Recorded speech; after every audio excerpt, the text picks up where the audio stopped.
ఆయన ఇంట్లో మాత్రం 4 ఉద్యోగాలు ఇచ్చుకున్నాడు. ఈ ప్రచారంలో యూట్యూబ్ చూసి మనం ఫేస్బుక్లు చూసి అదే ప్రచారంలో కొట్టుకొని పోయినాం. నేను ఎలక్షన్లప్పుడు అడిగినా, రాహుల్ గాంధీ గారిని అడిగినా, బీజేపీ నాయకత్వాన్ని అడిగినా, 10 ఏళ్లలో తెలంగాణ కంటే ఎక్కువ ప్రభుత్వ ఉద్యోగాలు ఇచ్చిన రాష్ట్రం భారతదేశంలో ఏదన్నా ఉంటే దమ్ముంటే చూపెట్టండి, నేను పోటీ నుంచి తప్పుకుంటాను. ఆ రోజు చెప్పినా, ఈ రోజు కూడా చెప్తా ఉన్నా, 10 ఏళ్లలో తెలంగాణ కంటే ఒక్క ఉద్యోగం ఎక్కువ ఇచ్చిన ఒక్క రాష్ట్రం ఉంటే రేపు ఈ టైం కల్లా నా ఎమ్మెల్యే పదవికి రాజీనామా చేసి నర్సంపేటలోనే పెట్టిపోతా అని చెప్పి కూడా నేను విజ్ఞప్తి చేస్తా ఉన్నా. వాస్తవం ఏంది? పెద్దలు చెప్తారు, నిజం కడప దాటే లోపల అబద్ధం ఊరంతా తిరిగి వస్తుంది అంటారు. ఏం జరిగింది నర్సంపేటలో కానీ తెలంగాణలో కానీ? వాస్తవాలు ఒకలాగుంటే మేము చెప్పుకోవడంలో మేము ఫెయిల్ అయినాం. మీ తప్పు కాదు, మా తప్పే. చెప్పుకోవడంలో మేము ఫెయిల్ అయినాం.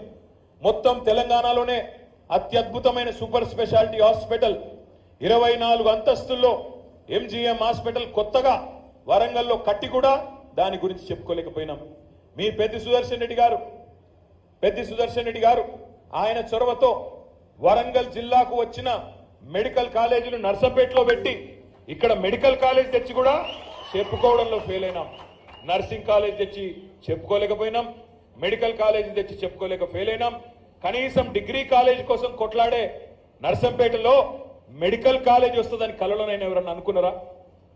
కలలో అనుకోనిది చేసి కూడా ఓడిపోవడం అంటే మరి ఇది ఎక్కడ దౌర్భాగ్యం నాకు అర్థం కాదు. కేవలం మేము చెప్పుకోలేకపోవడమే, మిమ్మల్ని కన్విన్స్ చేసుకోలేకపోయినాం, చెప్పుకోలేకపోయినాం. ప్రభుత్వ ఉద్యోగులు భారతదేశంలోనే కేంద్ర ప్రభుత్వం కంటే ఎక్కువ జీతాలు తీసుకునే ఉద్యోగులు ఎక్కడున్నారో తెలుసా? మన తెలంగాణలో.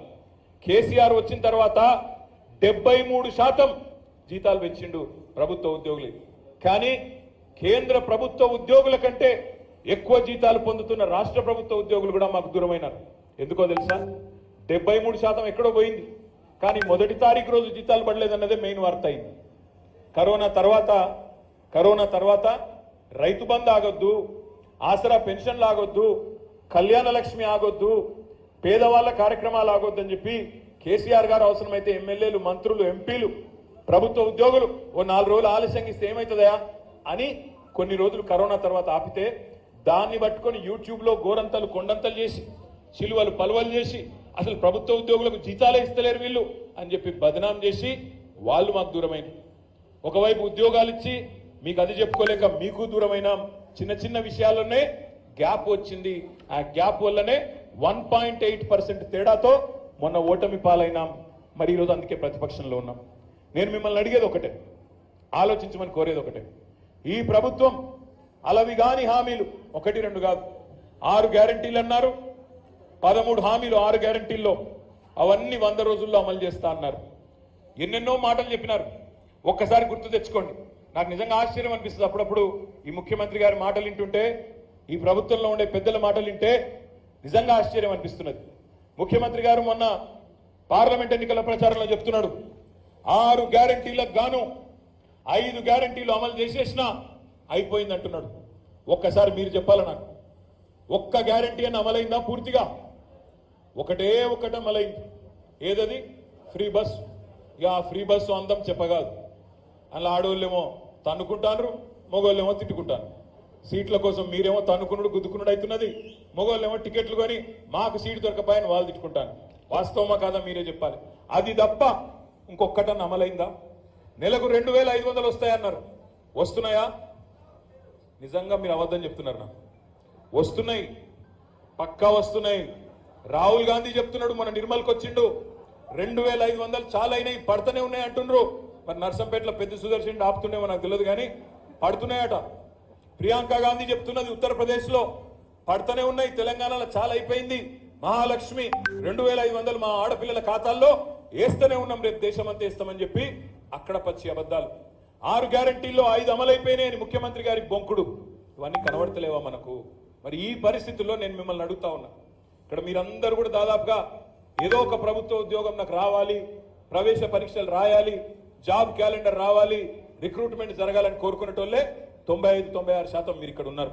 నేను మిమ్మల్ని అడుగుతా ఉన్నా, ఒక ప్రభుత్వ ఉద్యోగం ఇవ్వాలి అంటే నోటిఫికేషన్ ఇవ్వాలి, రిటన్ టెస్ట్ పెట్టాలి, అవసరమైతే ఇంటర్వ్యూ పెట్టాలి. ఆ ఇంటర్వ్యూలో పాస్ అయితే అప్పుడు అపాయింట్మెంట్ లెటర్ ఇస్తారు.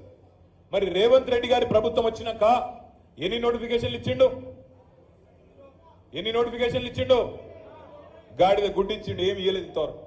జాబ్ క్యాలెండర్ అన్నాడు, సంవత్సరానికి 2 లక్షల ఉద్యోగాలు అన్నాడు, ఇప్పటి వరకు ఒక్క నోటిఫికేషన్ కూడా ఇయ్యలేదు. కానీ నోటిఫికేషన్ ఇయ్యలేదు. కానీ రేవంత్ రెడ్డి చెప్తున్నాడు 30,000 ఉద్యోగాలు ఇచ్చేసినా అని చెప్తున్నాడు.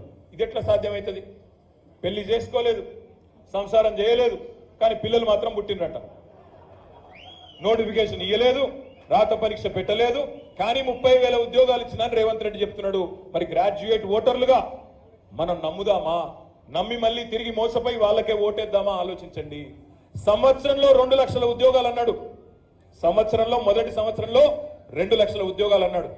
మొదటి కేబినెట్ లో మెగా డిఎస్సి 50,000 ఉద్యోగాలతో మెగా డిఎస్సి అన్నాడు. అయ్యిందా?